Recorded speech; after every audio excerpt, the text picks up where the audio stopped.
Fort Stewart are calling out leadership on the base for what they say is negligence. It has to do with what some say are appalling housing conditions there. WSAV's Christine Quayle joining us now with what she's discovered tonight. Yes, Ben, soldiers in the Fort Stewart barracks tell me they are dealing with unlivable conditions, and they tell me leadership hasn't addressed any of their concerns for health and safety for multiple years.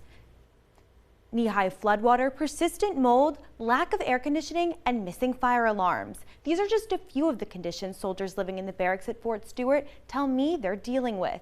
Two soldiers agreed to speak with me on the condition of anonymity about living quarters they call uninhabitable.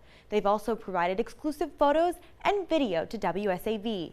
They tell me that many soldiers are constantly sick from breathing in mold in their rooms or from the HVAC system circulating it through the air.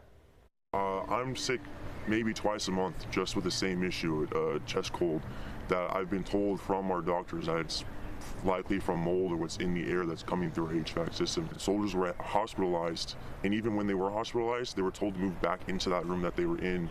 Weeks later, they were finally moved out, and even though they were moved out of that room, they were still put into another room that may not have a lot of mold, but that mold is still being circulated through the HVAC system. In response to these concerns, the Fort Stewart Public Information Officer confirmed mold does exist in the barracks, saying, quote, "The installation director of Public Works and Leadership works tirelessly to remedy the situation." This comes amid a report from the U.S. Government Accountability Office about the Pentagon failing to provide sufficient oversight for U.S. military-based barracks. You can read more on that at WSAV.com. Reporting in studio, Christine Quayle, WSAV News 3, on your side.